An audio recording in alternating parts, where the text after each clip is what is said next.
Fidel Alejandro Sánchez Flores, y para no errar en el cargo se lo voy a leer completo para que usted lo reconozca ya en las redes sociales. Presidente de la Academia de Ciencias de Morelos e integrante del Consorcio Mexicano de Vigilancia Genómica de SARS-CoV-2, que ya nos acostumbramos mucho a esta palabra. Doctor, muchísimas gracias por estar con nosotros. Gracias por estos minutos. ¿Qué tal? Muy buenas noches, Alejandro. Un saludo a ti y a todo el auditorio. A ver, vamos a comenzar con estas dudas que tiene la gente ante estos anuncios de la semana, que es el regreso a clases. Realmente, yo veía el comunicado de las autoridades de educación en este país que decían, no hay información de una epidemia en niños que esté preocupando en este momento a las autoridades mexicanas. ¿Es esto cierto? Esto no es cierto. A final de cuentas, hay que explicar a la gente cuál es el concepto de epidemia.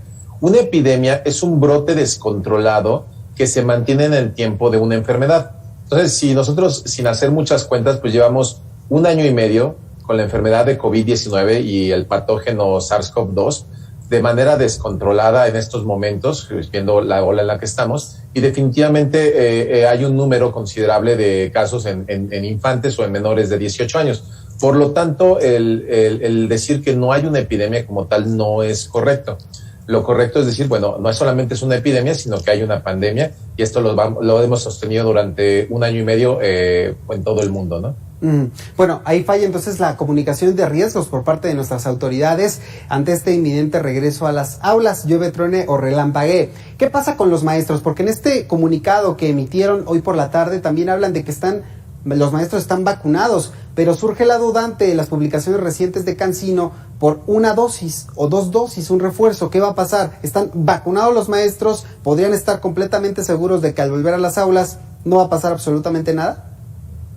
Mira, en el caso particular de la vacuna de Cancino, el problema es de que no hay información publicada en medios científicos públicos, ¿no? Que están sujetos a arbitraje por pares científicos. Normalmente, cuando se hacen este tipo de análisis, las compañías someten los resultados a journals o a revistas especializadas que son revisados por otros científicos de manera independiente y sin ningún conflicto de interés. En el caso de Cancino solamente tenemos las evidencias hasta la fase 2 y eso falta todavía una fase, ¿no? La fase 3. Solamente con fase 2 se hizo la autorización de su uso aquí en México y en otras partes del mundo, pero digamos que ya para poder evaluar de manera objetiva cuál es la pertinencia de un refuerzo, pues sí se necesitan estos datos. Entonces no tenemos los datos de la fase 3 y no tenemos tampoco otra evidencia más allá del comunicado que saca la empresa CanSino Biologics de que digamos que una segunda dosis del biológico incrementa 8 veces la protección por anticuerpos y que realmente va a ser un beneficio significativo para todo el mundo. En otros casos de otras vacunas se está aplicando un refuerzo solamente en aquellos casos que haya inmunosupresión o haya algún problema con el sistema inmune, como puede ser en los adultos mayores. Pero salvo este caso, no hay otra información ni de ningún tipo de parte de la empresa CanSino Biologics. Ok, eso en el tema de los maestros, pero en el tema de los alumnos, ¿de qué tendrían que preocuparse los padres de familia? Hoy entendemos que hay muchos niños, y a mí me da mucho gusto ver a los pequeños con su cubrebocas, que saben usarlo, que no se lo quitan, ¿no? Incluso cuando están en el transporte público, a pesar de que los niños son muy inquietos, me parece que lo han entendido muy bien. ¿En qué otras cosas los padres de familia tendrían que reforzar? Pues mira, el regreso a clases en otros países se ha logrado, pero requiere de medidas muy estrictas y requiere de un análisis de riesgo muy, muy minucioso. En particular, el problema es que ahorita toda población vulnerable es aquella que no está vacunada independientemente de la edad. También venimos arrastrando cierto conocimiento que ya no está actualizado, donde antes de las variantes sabíamos que el virus no se esparcía tan rápidamente ni tan fácilmente en los infantes. Esto tiene una razón biológica, que es que los infantes o los menores de 20 años tienen una expresión menor de un receptor que es el que usa el virus para entrar a las células, que es el receptor de la angiotensina 2. Entonces, en menores de 20 años tienen menos de esos receptores, pero y el virus original, digamos que le costaba más trabajo porque no encontraba tantas puertas para entrar a las células.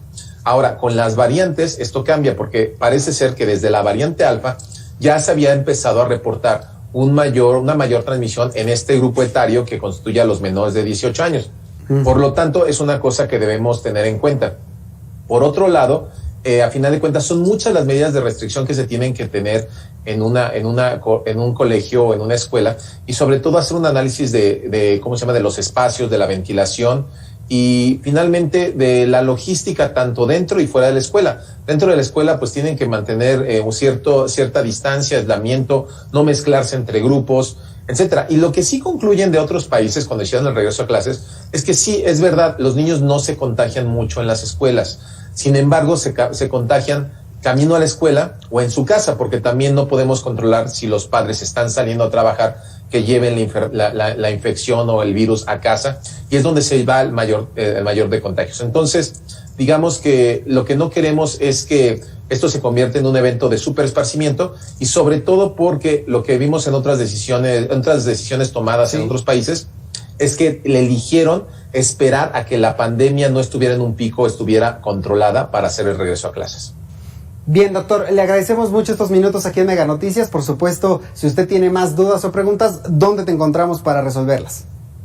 Mira, lo más fácil y rápido es en las redes sociales, en Twitter en particular. Me pueden encontrar en la @arroboso. Bien, ahí lo seguimos entonces, doctor. Muchísimas gracias, buenas noches. Y a propósito, gracias, muy buenas noches. Pues las autoridades de todo el país están trabajando con las autoridades estatales, ya le decía.